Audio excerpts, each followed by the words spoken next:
Hello, I'm Simi Das for Inside Scoop. With me is Seth Rosenblatt, Senior Editor for CNET. Thanks for joining us. Thank you for having me on. Seth has been blogging about the DNSChanger virus, and was it a lot of hype? Because 1201 has come and gone. We haven't heard much about people who are having problems, but as you say, it's a catch-22. Exactly. It's one of those things where if you're infected, you're now not on the internet, and so we're not going to know about you. There are phones. People might call somebody. Please, by all means, do not call me. It's a serious issue, of course, but I think at this point the larger story is, people making sure that they have antivirus protection on both Windows and Mac, and Android and iOS, and staying safe on the internet.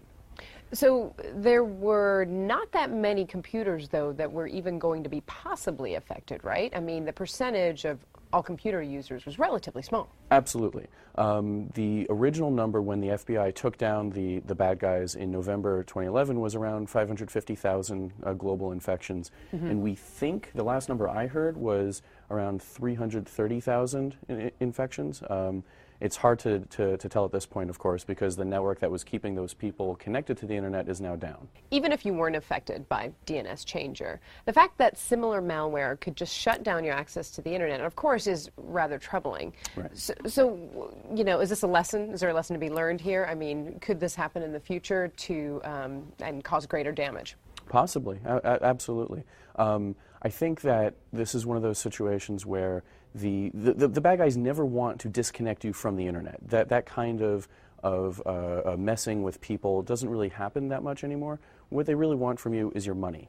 And so what this virus would do is it would redirect you to pages that would serve ads, or pages that would try to get you to submit your personal information. They want your cash. They don't want to disconnect you. Okay. And you say that the best protection is to just make sure you're running antivirus software? Absolutely. Is it that simple, though? You don't have to do anything beyond that? No. I mean, you do have to be careful about what sites you go to, because while security software will protect you, a lot of these attacks these days are phishing attacks. So they're trying to get you to submit your information because, as I said, they want your money. They're not interested in commandeering your computer for nefarious uses. They just want you to give them cash. So obviously that's going to send up some red flags for people, and hopefully they're not going to submit anything. Absolutely. And they're actually very clever. A lot of them now use these sites where it looks like you're submitting your information for, say, a contest or something. And so you put in your email address and you put in your phone number and maybe even your home address. And before you know it, you're getting charged premium SMS spam or all kinds of stuff. And so the stuff looks legitimate, and it's in fact not legitimate at all. Okay.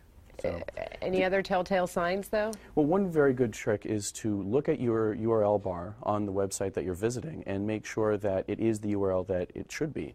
If it doesn't say facebook.com, or if it doesn't have your bank's proper spelling for its name, don't do anything. Close the window. Okay. All right.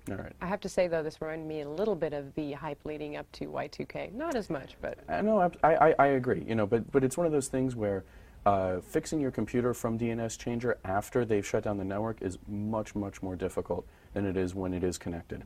So there was a deadline, and I think it was important that everybody go to the website, the government website that would check your computer.